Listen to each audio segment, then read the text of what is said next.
አርቴታ ስለ ራይስ ምን አለ? ዴክላን ያለ ማቋረጥ በየጨዋታው ላይ አንድ ነገር እየጨመረ ይገኛል አለ። ከጨዋታ ጨዋታ አንድ የሆነ ነገር እየጨመረ ወደፊት እየተራመደ አንድ ስቴፕ እድገት እያሳየ ይገኛል።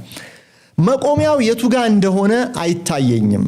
መሻሻል ስለሚፈልግ እየተሻሻለም ስለሆነ ነው እንዲህ ማለት ያለ አርቴታ ለኛ ወሳኝ ተጫዋቻችን ነው ብሎ እና ከአስቶን ቪላ ጋር ለመጫወት ፈልጎ ነበር ስላችሁ እሱ ራሱ ሚኬል አርቴታ ከተናገረው ተነስቼ ነው። በጨዋታው ዕለት ጠዋት ብዙ ሞክሯል አለ፣ አልቻለም። በቀጣዩ ቀን ደግሞ ልምምድ ለመስራት ሞከረ። በቃ ልግባ ትሬኒንግ ላይ ብሎ ሞክሮ በዛም አልቻለም። ለቦርንመዝ ጨዋታ ግን ለመድረስ ጥረቱን ጨምሮ ሲታትር ቆየና በመጨረሻ ደቂቃ ላይ እንዴት ነህ ብዬ ጠየቅኩት አለ ሚኬል አርቴታ። how do you feel? I am in አለኛል። ተጫዋቹ ፈቃደኝነቱን ዝግጁነቱን ሲገልጽ አስገባው።